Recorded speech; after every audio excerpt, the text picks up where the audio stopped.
अध्यक्ष महोदय, मैं औपचारिक रूप का स्वरूप प्रदान करते हुए मैं ये कहना चाहूँगा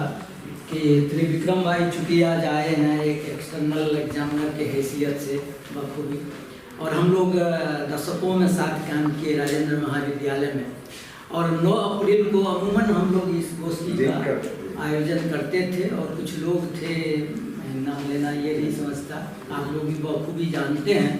और ख़ास करके कोई भी जो गतिविधि होती थी सांस्कृतिक सामाजिक गतिविधि, उसके फोकस और उसके सेंटर पर रहते थे, और मुझे लगता था कि बिरले ही कोई मौका चूकता था,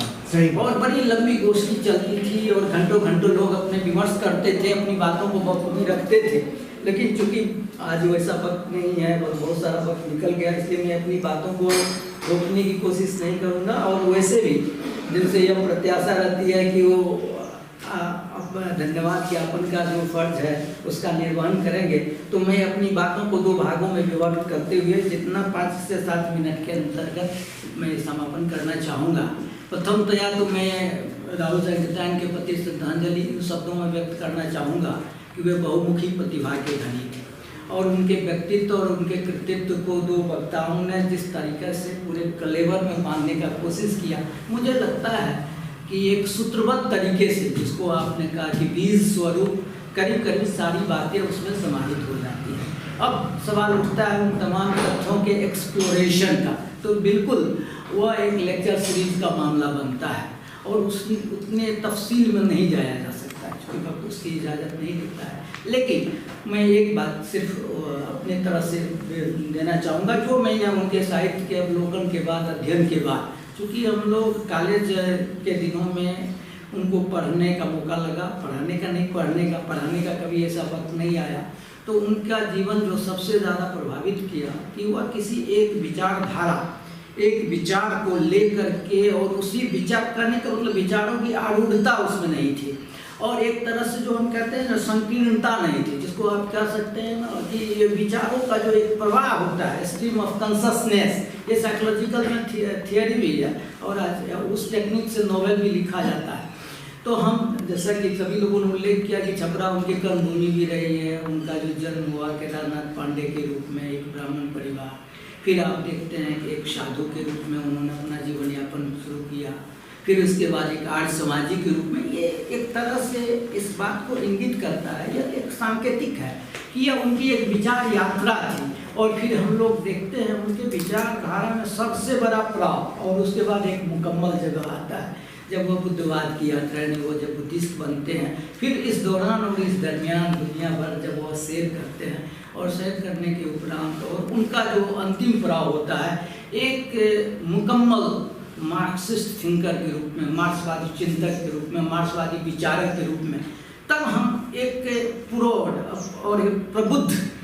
राहुल संकीर्तन से रूबरू हो पाते हैं, उनसे दीदार हो पाता है, क्योंकि तमाम तरह के विचारों की यात्रा करते हुए उसके बाद जो उन्होंने वेद पर लिखा, जो उन्होंने पुराण पर अपनी समीक्षा दिया, या फिर उनकी बोलगा से गंगा की किताब है, या वो मध्य एशिया का इतिहास भी लिखते हैं, दर्शन दिग्दर्शन साम्यवाद ही क्यों, अभी रामराज और मार्क्सवाद कर्पात्री जी की तो उन्होंने जैसी की तैसी कर दिया है। फिर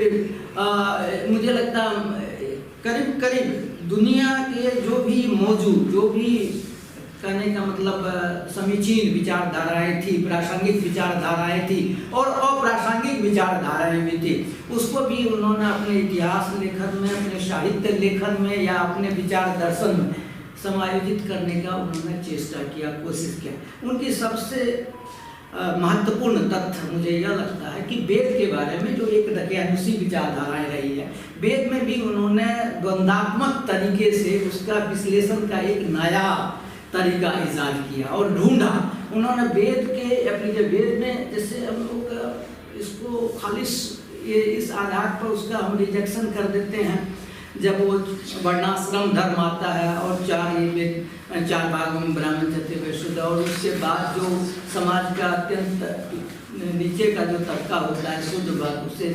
जीवन की मुख्य धाराओं से जब उसे वंचित किया जाता है, उसके बाद जो वेद के प्रति जो एक अवधारणा बनती है, खास करके आप भक्ति मूवमेंट में इन चीज़ों को तो देखेंगे कि उस पर राहुल जी का एक स्पष्ट दृष्टिकोण था, और उनकी यह मान्यता थी कि वेद को जिस तरीके से पढ़ा जाना चाहिए था या सनातन धर्म को, या जो आप कह रहे थे मानवीय संस्कृति को या मानवीय परंपरा को, या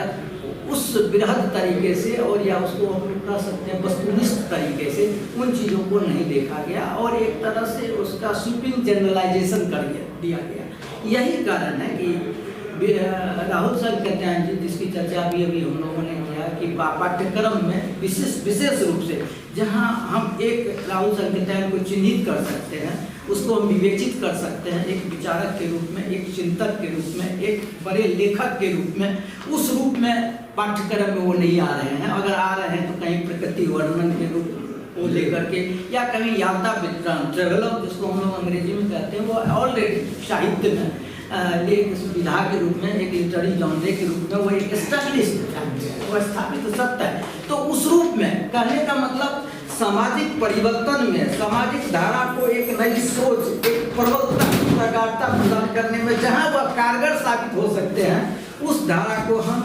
एक तरह से छोड़ देते हैं या उसको हम नजरअंदाज कर देते हैं। और इस तरह से उनका जो पक्ष था, जो उदात्त पक्ष था, जो क्रांतिकारी पक्ष था, जो उसका बड़ा विचारधारात्मक पक्ष था, वो झल रहा जाता है। मेरा यह ऐसा मानना है। और हम एक